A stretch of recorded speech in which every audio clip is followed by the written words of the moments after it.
It has been close to a year now that my dad has been asking about a carport. They currently just park out in the sun because the garage is actually his workshop. So since I'm still staying with them for a few weeks until closing on the house, I decided it was the perfect opportunity to take on such a large project. I'm going to be making their carport 20 by 24 so that there's plenty of room, and also building the entire structure from steel so that it gives it a really nice, permanent, and robust look. After figuring out the location of the carport, I figured out where the 4 posts would land and then started digging. Now, the ground around here is almost nothing but solid rock, so the go-to method is to use a jackhammer. Not too bad. It's not too bad. It is always exciting to get to use a new tool. You can feel it. And your toes. Mama, you want to try it? Yeah. Mom took a turn, and she didn't think it was too bad at all. And then even Cody took a turn. And with him being stronger, it was a lot easier for him to manage. But, well, this is my project. I was aiming for about 20 inches, and I did the majority of the loosening up with a jackhammer, and then came back with post hole diggers. After repeating that on the other 3 posts, I started mixing the concrete. Now, I talked to a few contractors in the area, and a go-to method for setting posts in the area is to fill the hole with concrete and use an anchor plate to secure the posts. So this is called an anchor plate, and what I'm going to do is drop these eye bolts into the concrete, and then later, after the concrete sets up, I'm going to come back with my steel posts and weld them to this plate so that they're nice and secure. I took some very careful measurements to figure out the location of these plates. It would have saved a lot of time if I would have popped some string lines beforehand, but I just didn't think about it. However, I did take my time making sure that the plates were nice and level, because then this will ensure that the posts come out nice and plumb. After letting the concrete fully cure, then it was time to start setting the posts. First ran the nuts down onto the eye bolts nice and securely, and then set each post vertically up in place. Structurally, I definitely could have gotten away with 4x4 posts, but since the rest of the frame is going to be nice and robust, I wanted the post to match, so I went with 6x6s instead. After getting all 4 posts erected, I took multiple measurements to make sure that the structure was square and that these posts were exactly where they needed to be. Next, I brought out the welding equipment and welded the posts to the plates, of course after making sure that all 4 of them were nice and plumb. For this project, I'm using my Lincoln 210 machine. Now at this point, all of the posts are taller than what I need them, and to get them down to the height needed, I marked the location on one post, then ran a string line from that one over to the next, using a line level to project the level line across. After repeating this on the remaining 3 posts, I switched over to my plasma cutting gear and cut all of the posts to height. I find this easiest to do freehand and not mess with a straight guide. But you could very well clamp a straight bar or a flat bar in place in order to guide your cut.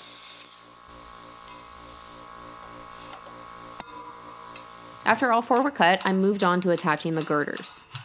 So these angle irons are just to act as a temporary shell for me to set the girders in place while I weld it. That way I don't have to figure out how to also support them. It's like driving a semi. Yep. Make wide turns. And these pieces are a little bit heavy. It's roughly around 95 pounds a joint. So I just made sure to take my time walking up those ladders especially. But having the brackets clamped into place made this go very quickly. Hey!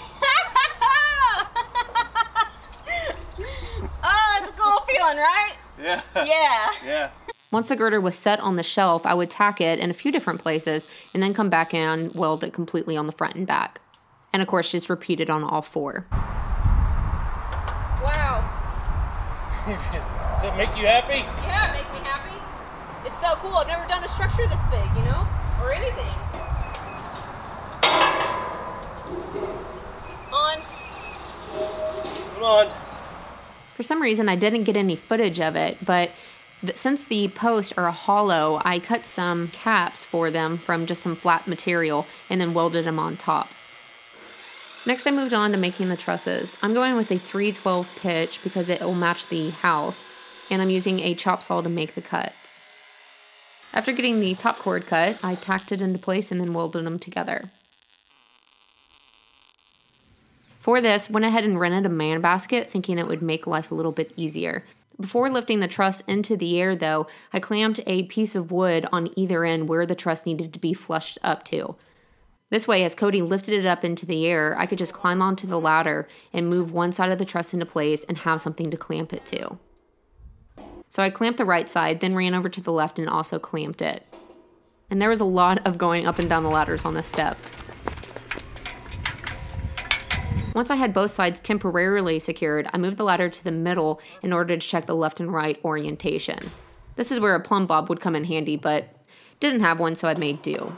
With the sides still being temporarily clamped, I grabbed a board and then just hammered it over until the level in the center was perfectly vertical. Yeah, I like that a lot. Once I liked it, I flipped the level around and got the truss perfectly in line with the girder. You're just gonna pull the slightest bit, okay? Go ahead. All right, perfect. Okay, hold it.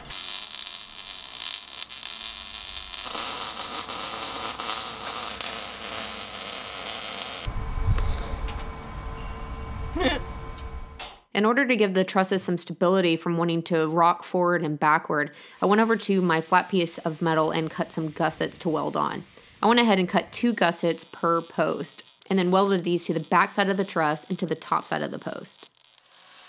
Then moved on to making the webs, or I believe they're sometimes called dog legs, but they're the supporting members that will connect the truss's top cord to the bottom cord. And you can use a chop saw to cut these, but I found it easiest just to use my plasma cutter. Damn, that looks good. So, I know it looks big, but like whenever I think carport, I think one of those like kind of crappy temporary looking, gonna float away any minute looking things. Exactly, because when people Google freestanding Carport, that's what they get. They get that like that, that's like a tent. Right. I just think this looks a lot better. This looks like a more permanent carport. Carport. Yeah, this thing ain't going nowhere. This thing ain't going nowhere. After completing the front truss, I moved to the back and repeated the same. That's the last one, folks. Well, for right now. This is a huge project. I'm happy with the progress, but I am gonna have to break it into multiple videos. So if you're interested in part 2, I'm gonna be welding on the purlins, adding on the roof, as well as giving it a coat of paint. So stay tuned if you're interested in seeing my carport complete.